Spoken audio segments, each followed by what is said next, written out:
To get started here, to give credit where credit is due, much of the presentation today, not all of it certainly, but much of it, is based on the work that was done by Dr. Harold Kersner and published in his book on Project Management 2.0. We'll talk a little bit more about that as we go through the presentation.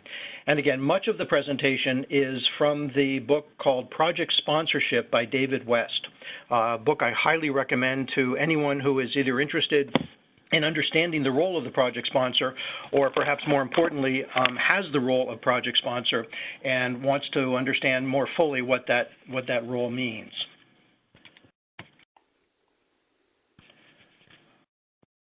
Wendy, I'm very much struggling here getting this thing to move forward. No problem. I can turn for you. Okay. The agenda. First of all, why are we here? Why are we doing this presentation? What's the imperative?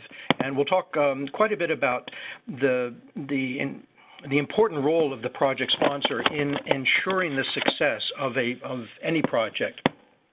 We'll talk very briefly about the project life cycle stages, with which I'm sure all of you are very familiar.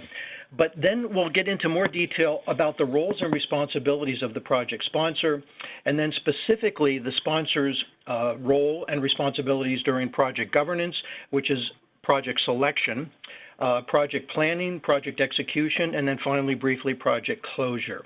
And I'll have some closing thoughts at the end. And we will make a copy of this presentation available to anyone who wants a PDF copy. And I've included at the end of the presentation several sources, both books as well as internet links that I think would be of value to you. Okay, Wendy. What I would like, this is an extremely important topic, so much so that I have actually put together and teach a 2-day class at Lehigh University.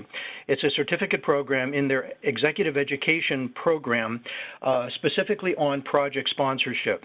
This is in recognition of the fact that, to the best of my knowledge, there are very few courses available that help executives, senior directors and vice presidents in particular, understand fully the role and importance of that role in project sponsorship. So what I have done for this presentation is I have taken 2 days worth of content and compressed it down to 45 minutes. If any of you would like to learn more about project sponsorship, either by attending the lecture at Lehigh or the program at Lehigh, or having us bring that program to your company, we would certainly be happy to do so. Wendy, next slide. This is just a brief synopsis of the program. Next slide, please. This presentation over the next 45 minutes is also one of an 8-course package that we have put together at Computer Aid that we call PM Plus. It's based on the work that Dr. Kersner has done in defining Project Management 2.0, which is in response to concerns about the poor success rate of projects in terms of actually delivering effectively the business value for which the project was first justified. And so again, this is one of a series of 8 courses, 8 presentations. And if any of you are interested in learning more about PM 2.0 and specifically having us present that to you, again, please feel free to contact me. My contact information will be at the end of the presentation. Wendy? This is just a brief synopsis of the PM Plus workshops. Next slide.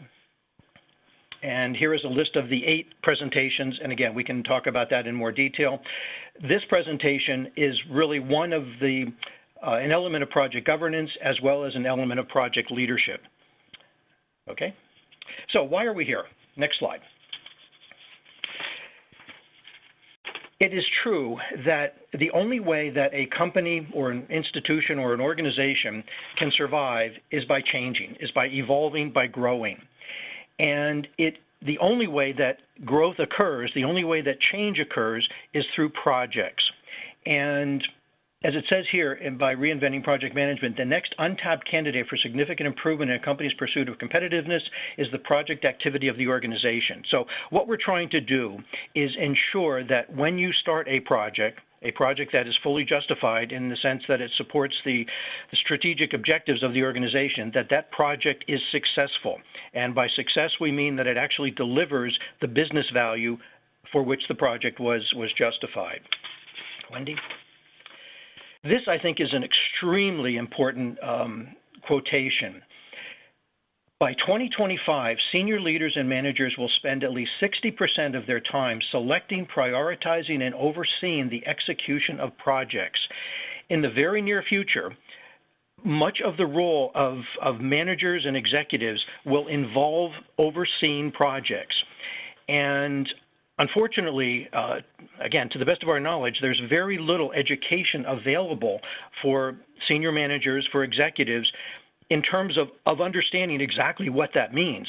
And since 60% of their time is going to be spent doing this, it's really incumbent on all of us to ensure that we provide them with a clear understanding of what their role is. Wendy? Now, unfortunately, and I don't think this is going to come as a real shock to many of you, only 38% of projects finish on time within budget and actually deliver the business intent. So despite all of the money that we have spent on project management tools, despite all of the time we have invested in project management training, we're not getting a whole lot better. And that really was the inception, or is the inception of PM 2.0, to address some of the limitations and concerns and issues of traditional project management. But that's another subject for a different time. This is a very, very compelling slide. Computer Aid, in association with the University of North Texas, undertook a study to evaluate the root cause of hundreds of project failures. And I ask you to look at the very top line here. The number one reason that projects fail to meet expectations and deliver business value is because a lack of top management support or commitment to the project. Now, this does not suggest that managers are incompetent or stupid in any way. It simply means that they have not been educated, they haven't been trained in terms of what that responsibility is. And so that's why we're here today. So, in the next slide. In addition to the listing the top 53 root causes of project failure, we've also taken the next step of categorizing these root causes into what are referred to as the deadly dozen. And there are people-related risks and process-related risks. And again, lack of top management support comes out as number one. Now, you've got to be very careful when you show this to people, because managers don't like to be told that they're responsible for projects failing to deliver as expected. And I've run into this myself on more than one. Hi there, I hope you enjoyed that last clip. My name is Michael Maludis, and if you'd like to watch the full 60 minutes of that last webcast, while also gaining complete unlimited access to our entire library of IT learning, simply visit our subscribe page at greatpro.org/subscribe. Unlimited annual access is $199 per year, but if you use the coupon code LEARN2EARN, you can drop that membership fee to just $149. That's less than $13 per month for unlimited access to over 1,000 hours of on-demand career development, covering the entire spectrum of IT management best practices, including business analysis and requirements, software development, quality and testing, risk management, process improvement, project management, and even digital transformation. But your membership doesn't just give you unlimited access to our vast learning library. You also get free access to our mobile app, as well as direct access to our network of over 300 of the world's leading IT consultants, all of whom are dedicated to putting practical knowledge at your fingertips so that you can learn more and earn more. I hope you will join me in becoming a member of the Great IT Professional and advancing your career with us. And if you're on YouTube, don't forget to hit that subscribe button above so that you get notified whenever we publish new free webcasts each week of the year. Thank you for your time and best wishes for your continued success.